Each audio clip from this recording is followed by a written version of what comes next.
All right. Good afternoon and good day. We are here for our this week's podcast recording with our good friend Norma Krayem. It took a while to get us together. In the last time we actually did a live program was back in Davos, and I think it took almost a pandemic to bring us together. The tail end of this going into summer. And believe it or not, we are almost a year into uh, the programming for the last, what we started last year at the summit.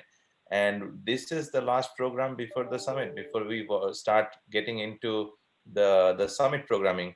So really excited to close off, in fact, open up the Cybersecurity Awareness Month, but also close up the CFF Live Season 1 with Norma's session. Um, and we have spoken about many topics, but I think the ones that are closest that we mutually really care about and very, very concerned. I don't know if you could use a more negative word, but it has grave concerns around national security, around our public utilities and our health and life. Critical infrastructure is a range of sectors that are put together that actually let a nation or the national infrastructure work together. It is important for national economy. It's important for our life and livelihood. And those sectors that are identified as critical sectors, and there could be more. There are ripple effects everywhere, but I think those hold together the nation as it is today and our future as we define it forward. Well, I'm so glad to have you, Norma. We have been speaking about this topic for some time, and the good thing is we work on it and more than speak about it. And I'm coming very fired up from a 3-hour session that our friend Tom Patterson and his colleague Bobby did today about cyber moonshot. We went into this session with 70 people and got out with 71, which speaks for a great, how everyone stayed together. And Love it. here we are talking how we can make it happen. So Norma, welcome to the program. And this is recorded just so for everyone's purpose. It's also live streamed on YouTube. We have shifted as we have learned over the time that we want to make sure that this is the lessons for sessions are for the posterity, and it's a great book of knowledge that we build for everyone. So let's talk about critical infrastructure security. And Norma, first let's start with your background a little bit and how you got here, and then we'll focus on the topic that's important to both of us. Welcome again. Thank you, Val. It is terrific to be here with you again. And let me just make sure you can hear me. Yes, I can. Thank you. Yes, excellent. Yes, you're right. We are juxtaposed today with my background, which are the cherry blossoms that represent my office in Washington, D.C. And it's amazing that was really the last time that I was in the office. And when we were together in Davos early in January, amazingly enough, while it was desperately cold, we saw these moments of sunshine and warmth, which I'm glad that we did as we've been making our way through a very challenging year. You're right. Critical infrastructure and cybersecurity is really, it's a core interest and a passion of mine. And it's interesting because, like many people, as we start our careers, you never quite know where you're going to go. But for me, I started my career in actually the federal government. Like many people who decided the public service was a calling, and I really cared very deeply about that, having been working in state government first. But I started working on international trade issues. And I think people don't tend to realize that national security issues are really a core underpinning of international trade negotiations. And, over time, really the work that we did on the trade side really focused on a lot of what we call critical infrastructure today. So we care about global trade agreements that impact the banking financial services sector. The transportation sector, must rely on global agreements in order to adequately run and operate around the world, but the same for energy, communications, and IT issues. I moved on and I actually went to the State Department where as I like to say, I fine-tuned my ability to understand really those international differences and how to communicate them. Because when we talk about managing national security and cyber risk, this is a global problem. This is not just a United States related issue. And then from there, I actually went to be a consultant at the Federal Emergency Management Agency, or FEMA, working at the, the physical security issues, on the ground preparedness issues, and then went to the Department of Transportation, where I worked both the Federal Railroad Administration as the Chief of Staff and the Acting Deputy Administrator. And then I was the Deputy Chief of Staff for the entire Department of Transportation. And it was really there, I think, at the Department of Transportation that helped me coalesce all the things that I had done before. And because when we talk about infrastructure overall, it certainly is bigger than transportation, but the connectivity that we had at DOT was really important. The number of global trade agreements we had to negotiate was critical. But I was also the person that worked on two really important issues that really tie all this together in some ways with a bow. The first is I was the person who our call centers or op centers would call in the middle of the night if there was an accident, in the infrastructure world, and that meant injuries and fatalities. And so when we talk about the impacts of national security and critical infrastructure, we really are talking about the health and safety of really the American people, as well as certainly those around the globe. And the second is I worked on our continuity of operations, or what we call COOP, and our continuity of government plans, or COG. And having, working through those issues, we see them now in the private sector, continuity of business planning issues. It really focused my attention on, what does emergency management and national security planning mean? What happens when we're completely tied off or disconnected from the rest of the world? And at the time, we weren't supposed to talk about a place called Mount Weather, which is now a public, people know what that is. And if you've been there, I think you understand going underground, trying to brainstorm, how do you create a brand new government, a brand new economy when there's nothing? And so having left the government sector, going into the private sector, it was right, unfortunately, before 9/11, we picked up that mantle in the private sector looking at the physical preparedness issues. But honestly, it was in 2005, to me, I was brainstorming, what's the next big thing? What is it that we as a nation or a country or a world that we need to focus on? And to me, it was cybersecurity. And I'll say this and stop. In 2005, when I created, I think, one of the first ever cybersecurity practices in an AmLaw 100 law firm, most people would say, you mean data privacy, right? You mean privacy. And I would say, well, of course I mean that, but that's not really what I'm talking about. I'm talking about operational cybersecurity impacts. And it may have taken me a few years to evangelize into the wilderness, and eventually, where we are today, to get people to understand why these issues are important. But it's something I do care deeply about, and I know you do too. So I'm excited for our conversation today. Oh, absolutely. Glad to have you. And of course, what a great breadth of background. I think that's what shapes many of our leaders that we've spoken with have come from different backgrounds. And it's not just they emerged as cybersecurity expert. It's not just the expertise, it's the perspectives that matter. The expertise influence, the perspective influence the expertise where you apply those, right? So I think we will definitely get into the depth of a couple of sectors. We can't for 16 sectors, right? Thank God that there are other great colleagues who are helping us out there. But when it comes to your background, and a little bit deep dive into this, because I'm curious now about that connection from trade to FEMA, the emergency management, and then to the private sector.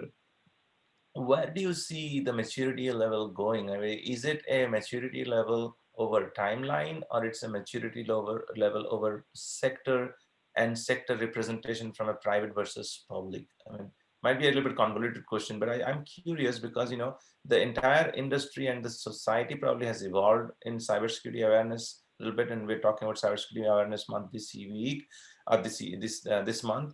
But there has been an increase, but the increase has been more in certain sectors versus the others. And then you have kind of seen all of that, right? So what's your take on the maturity and growth over timeline versus sectors? That's a terrific question. And it's 100% true, because having worked across almost all of the 16 plus sectors that we have, each one actually has a culture and awareness of both managing risk. And then, there's a different evolution of just going from traditional risk into cybersecurity issues. So the first sector that I think that understood it or grasped it the quickest is really the banking financial services sector. And, that really becomes, when you think about it, that's sort of obvious. But what's interesting is, Money. as money, right? It's always money, right? All I have to do is change 0.00000 something, right? And I've, just, that's just fraud, let alone, what you talk about, national security, nation state actors who want to completely crash, democracy and what America is doing. But when we look at other sectors, there's been a much slower evolution in understanding, what the risk is. Interestingly, transportation, which is heavily regulated, right? Safety is a paramount priority to the traveling public. Unfortunately, is one of the slowest sectors to manage and adopt cybersecurity issues, and we'll talk about that later. Something in between is really the energy sector. The electric utility sector has been able to write their own regulations, which is amazing for a long time. But sometimes I think people convolute a breadth and depth of regulations with cybersecurity issues. There are other sectors like water and wastewater, which we don't have time to get into today. And it gets a little bit into that public-private analysis. They're very focused on delivery of clean, safe water. But that doesn't necessarily mean cybersecurity issues. And so I would say there's probably a little bit more of a culture based on sector, where public and private entities might share the same level of maturity versus just public versus private. It's not as if the private sector is perfect and the public, is far behind. Yeah, I mean, see, that's an interesting point, because when you look at public-private partnership, and this is one of our points of discussion this morning in the Moonshot workshop as well, is that what does public-private partnership look for cyber? Because it's pretty broad. It is kind of all looks like all encompassing, but there are certain areas which needs more attention, and they need to really ramp up very quickly. I mean, energy and critical sector probably one of the most important one that comes to my mind. Of course, Department of Transport, the whole transportation infrastructure being the other one. But they're all competing for the same resources, probably the same amount of money that they got. When it moved from finance sector to the other sectors, do you see the same level of investment? Is it enthusiasm more than investment, or how do they come to bear? I mean, how does this come to bear? I mean, what can we do to make this happen? Convert the enthusiasm to action. Yes, no, that's an excellent point. It's interesting, having worked on this. In 2005, the issue was few people really understood cybersecurity as a hardcore national security, homeland security risk. And we started to see, we can create a timeline where that started to change. So 07, 08, 2010, you would see more of that. But there were certain sectors who really just didn't understand it. And honestly, I think we're hoping it wouldn't touch them, it wouldn't be an issue, or because it was so convoluted for some, right? If you're talking about operational cybersecurity and protecting people's data privacy and data security issues, people just sort of, I think there's a little bit of this, right? Hoping that, if you're heavily regulated for safety or reliability, it would cover these issues. And it didn't. So I think we have a number of situations now where, for those sectors who have not fully embraced the risk, or perhaps don't have the maturity level that we want them to, and we're trying to help them to do that, what we need to do is look at how do we interpret maybe existing regulations, right? If you're regulated for safety, security could be a piece of that.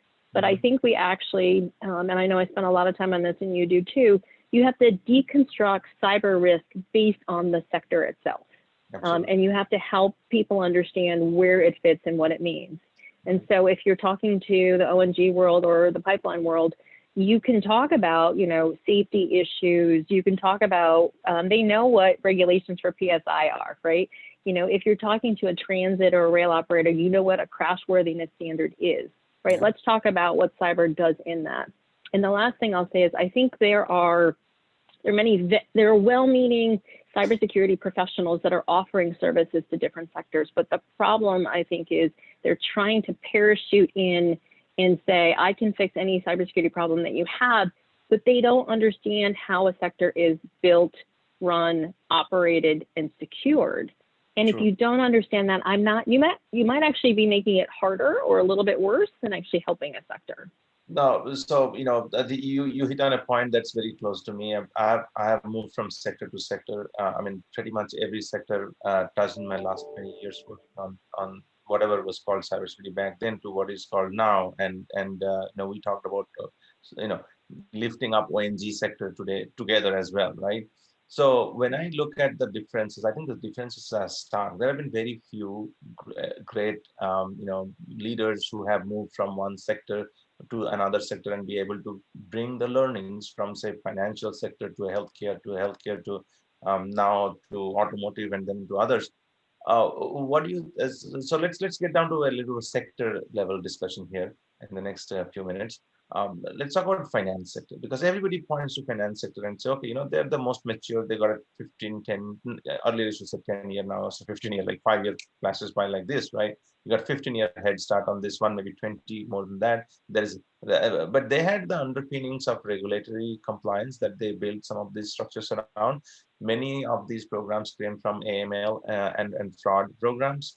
Um, there were a lot of digital forensics involved, and a lot of expertise was available at the calling. And a lot of the things actually came from financial fraud into the digital world, real digital world, which now have connected so much together.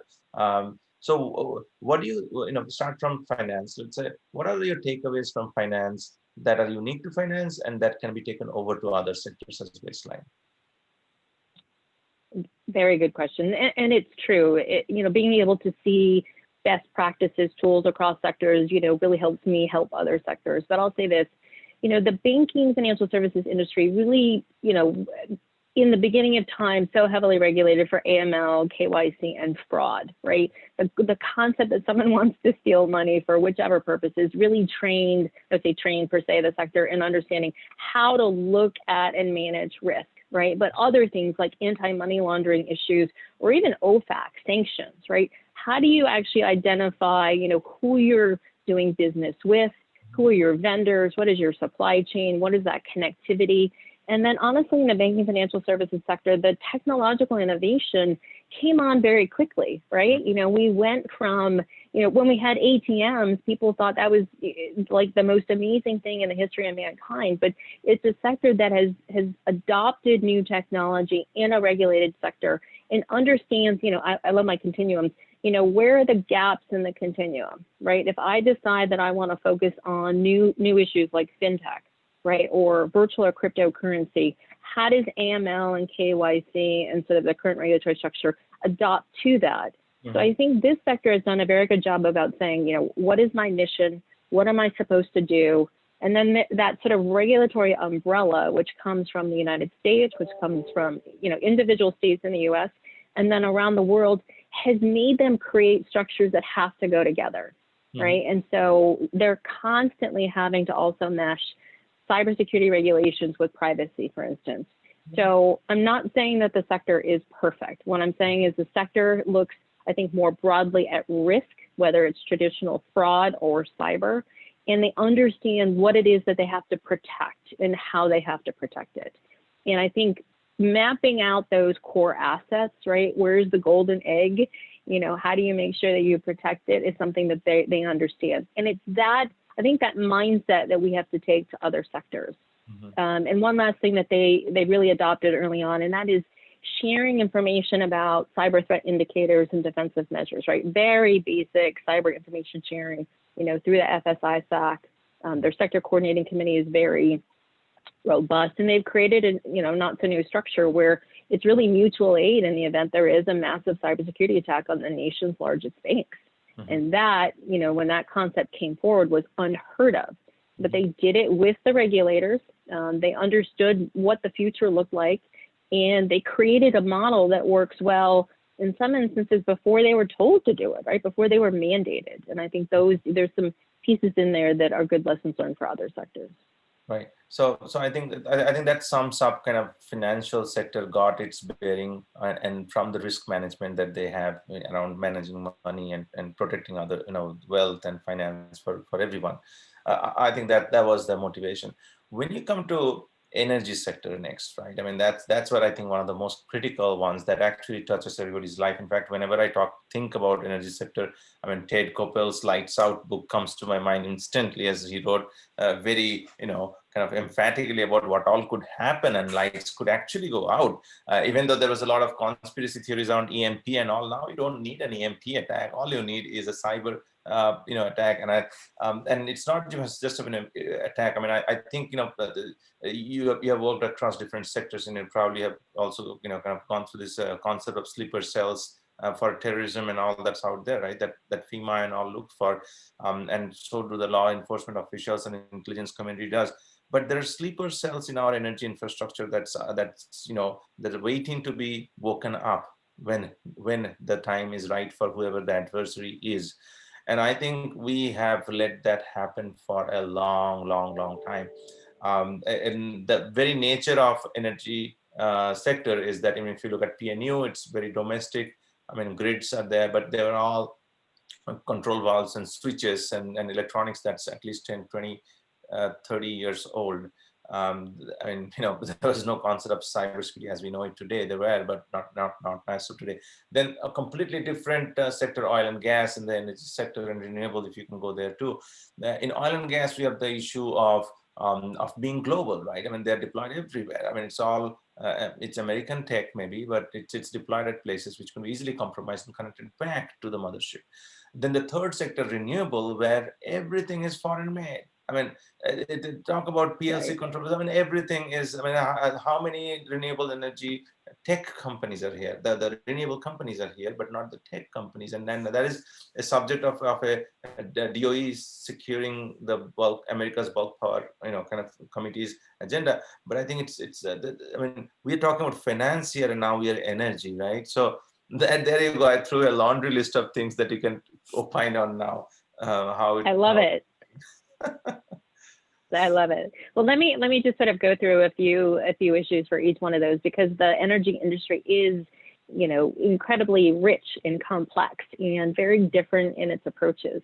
First, in the electric utility sector, it's the only sector that is still allowed to write their own regulations, which is honestly amazing to me. And when we talk about NERC and FERC as the regulators, and some in the electric utility industry talk about, how heavily regulated they are. I mean, just the, common sense approach here. You get to write your own regulations. Then it's a little hard to complain that they're too onerous, right? You've written them. But, part of what we have to do is evolve from what has been created over time is this like massive checklist into understanding what real cybersecurity is.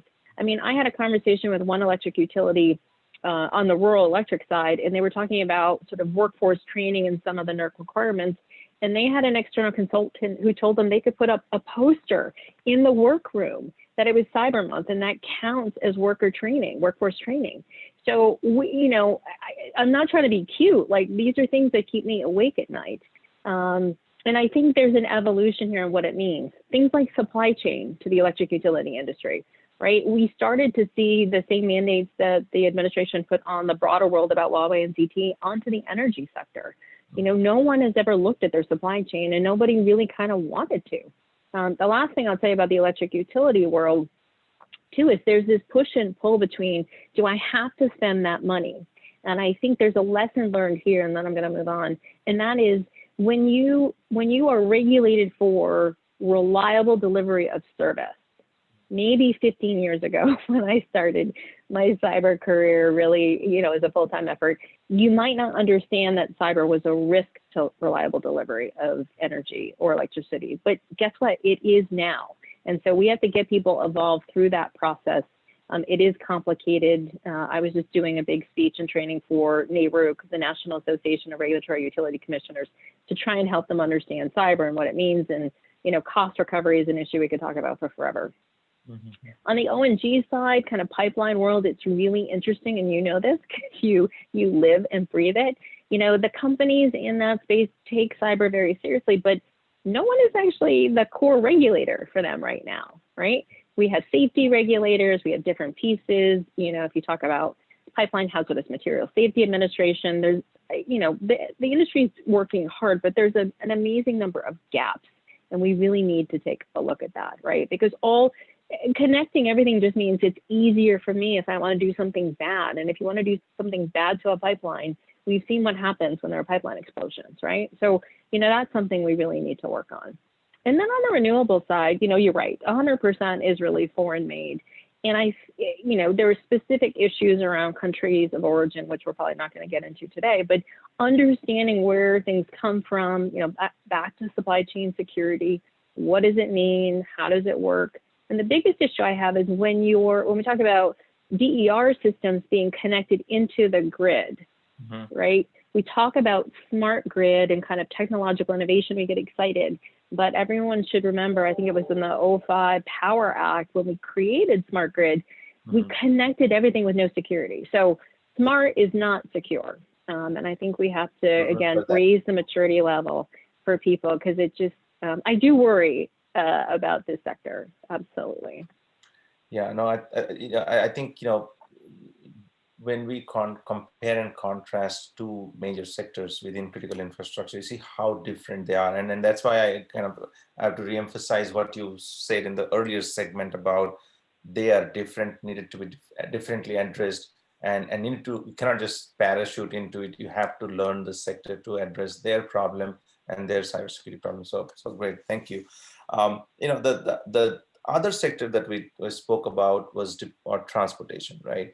And I was a novice in this area, and I thank Jeff Davis, my friend at ITSA, to bring me up to speed on what's beyond auto sector, right? Because auto sector is not just transportation. There's intelligent transportation systems everywhere, and there is so much more that's out there that looks physical, but they are more and more connected. And then you have a alarm bell going off your head, and just how do these smart transportation systems work? How are they connected? And you think about how they're connected to the telecom system and their own network systems. So it's and now with automotive, self-autonomous cars and all. I mean, it's just incredible growth in the last 5 years, if not more. So let's talk a little bit about transportation as you see it. I mean, you have been in the grunts of DOT. How is cyber around transportation? So this, I keep saying it's one of my favorite topics. It is, and I have a special affinity for the transportation sector, having worked there for so long, and it's probably the sector that I have to admit, I'm the most frustrated with, and that is because it's 100% about the safety of the traveling public. And if you talk about managing cyber risk in different modes, and I'm going to touch on a few, and then really what well is cross-sector risk. Every mode of transportation relies on the energy sector, the IT sector, right, and the communication sector, but they rely on the satellite and the GPS sector. And so about 5 years ago, when I started talking about spoofing with satellites and GPS and TNT, I feel like every time I raise these issues, people look at me like I'm completely crazy. That can never happen, Norma. Stop saying that. And then, of course, it happens and people go, oh, okay, well, sorry about that. When we think about it right now, aviation, maritime, transit, rail, highway, automotive, not a single mode of transportation has a cybersecurity mandate or regulation on it right now. And for those in the audience, as you're listening to all these other regulations, you should be astounded that the sector does not have any regulations. The issue has always been that the Department of Transportation and the Department of Homeland Security have never really focused on who was the main regulator, right? Who was in charge? And it wasn't until 2018 that TSA put out a cybersecurity roadmap that said, okay, everybody, I'm reminding you, under the 9/11 Act, we have oversight of all security for transportation. So we are your regulator, and if we need to regulate you, we will. Now, we haven't seen much of that. What is important as we think about each mode is, aviation is a very complex sector. It is a global sector, and at least, whenever we figure out what cybersecurity mandates we're going to put in that sector, there is a process for international harmonization. And that is something that I really enjoyed it when I was at DOT, and that is working through that process. And I think that having that experience helps me, whether it's transportation or otherwise, because you need international harmonization. If you think about the maritime sector, right, very diverse.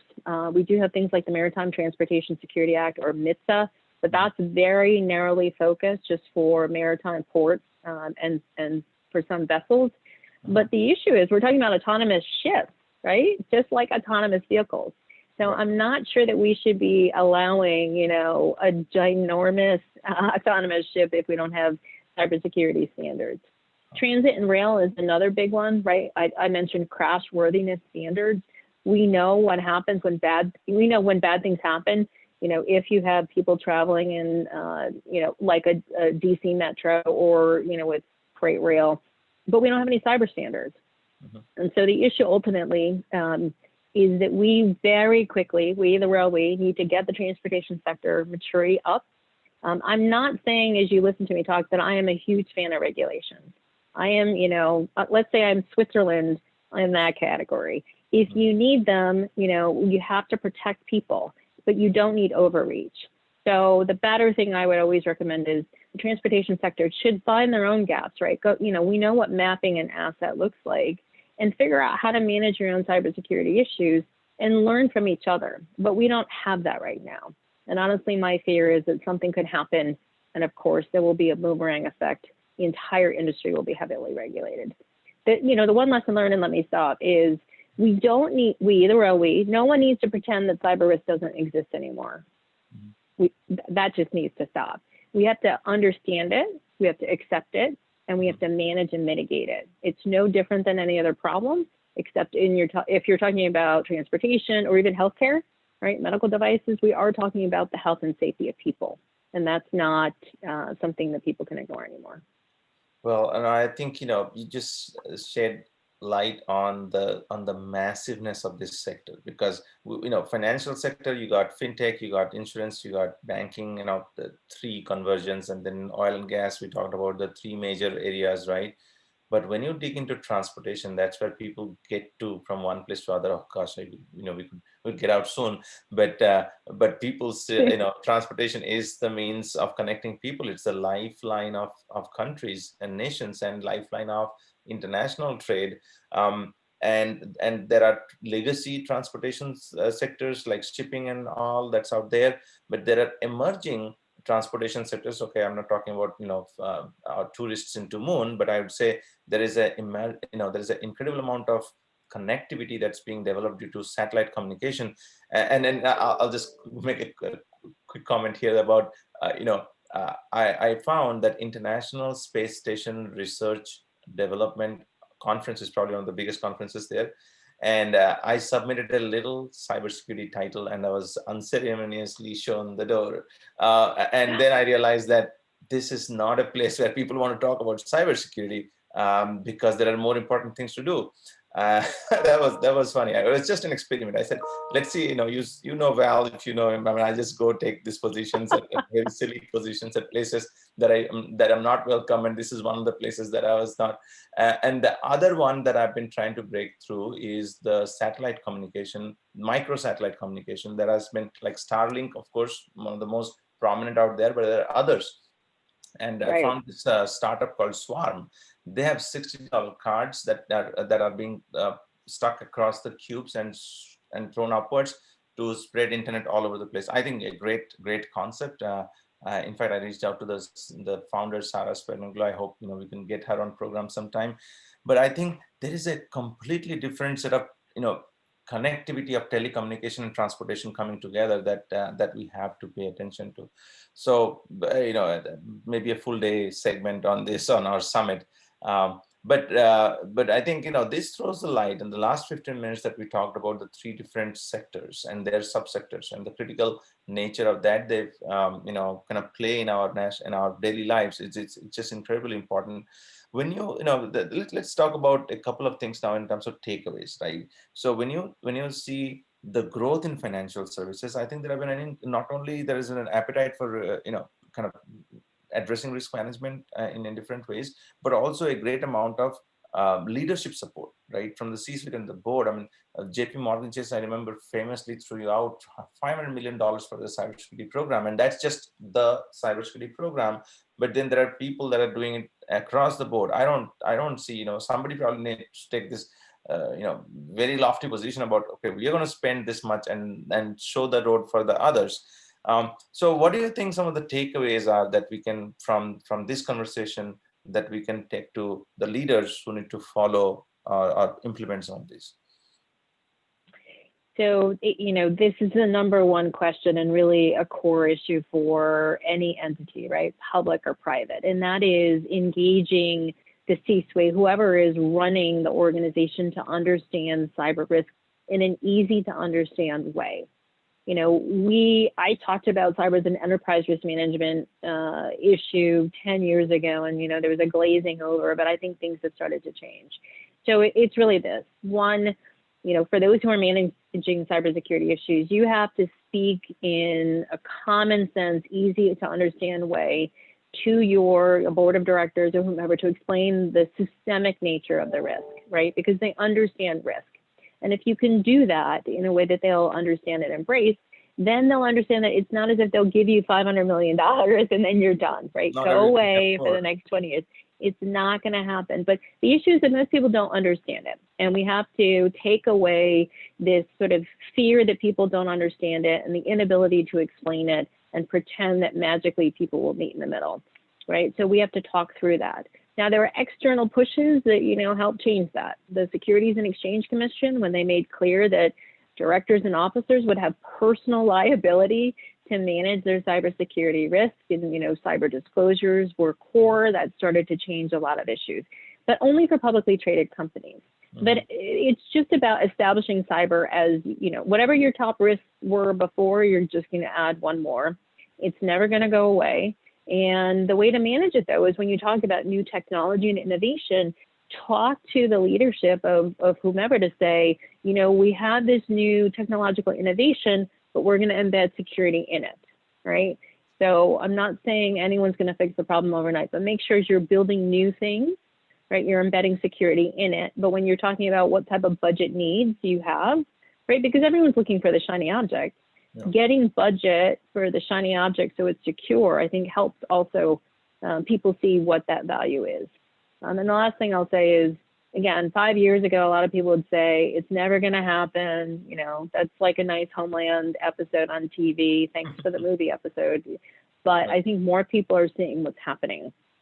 And honestly, if Petya, non-Petya, or, pick whichever one makes you happy, hasn't helped the discourse, then, we have bigger issues. But you have to talk about it in an easy to understand way. And people, I think the board will understand. Yeah, yeah. No, I think that's absolutely important. Approach just to make sure that the leaders and the executives of the organizations, C-suite and the board included, they understand what the implication of any of their actions or their businesses that they run, and the cyber implications that are associated with it. Well, in terms of taking away these concepts, who are the main actors do you think we should reach out? I mean, see, we work with a broad range of partners, so to speak, right? I mean, for example, transportation, we have been supporting Auto ISAC for information sharing analysis. For ONG, we have been uplifting the same, kind of bringing the same resources to them. Finance, I think, is well organized in terms of as an industry. Do you think there is a transition required from some of the more, I would say, cyber-rich industries to those that are not, and what could be the incentive to make that happen?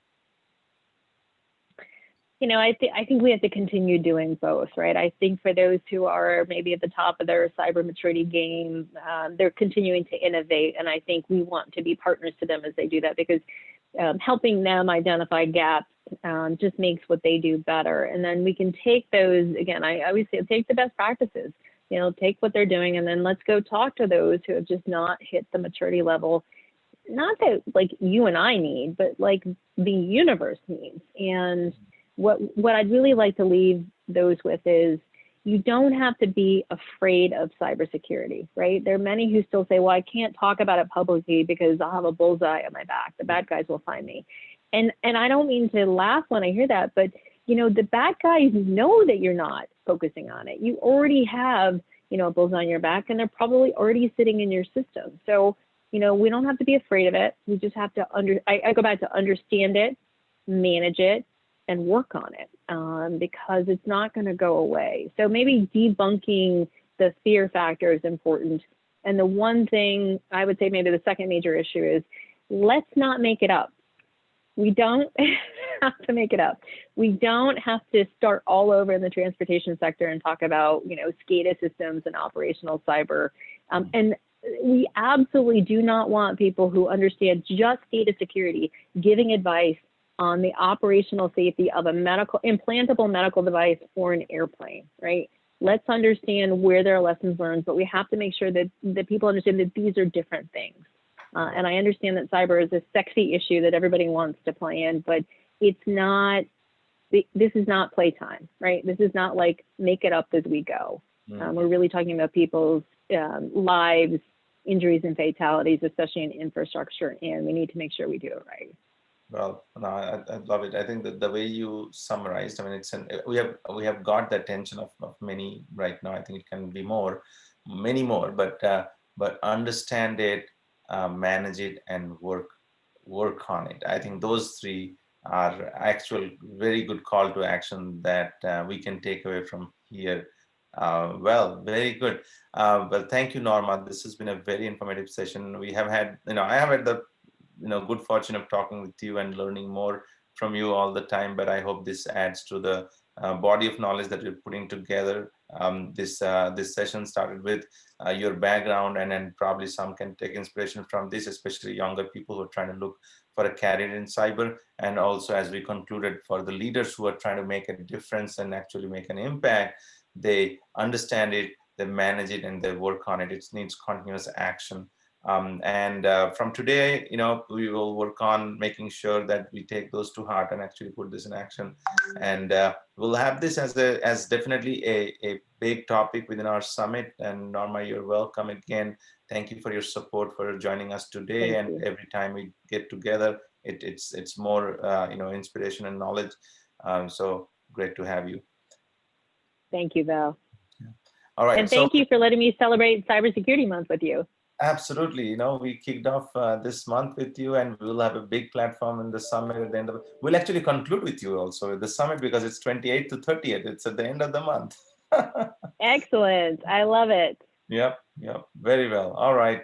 Thank you for those joined us today. And again, this will be available on our YouTube channel, and we want to make sure that you also able to have a quick takeaway. So in the summit, we're going to also announce our lessons from sessions page, which our friend George Finney's helped us to kind of launch. And so that, you can have a quick look at all the, 40-50 minutes of worth of conversation we have and quick gists. So thank you, Evan. Stay safe, stay healthy, and we will see you next time, and this time at the summit. Thank you. Take care. Bye-bye. Thank you, Val. Bye-bye.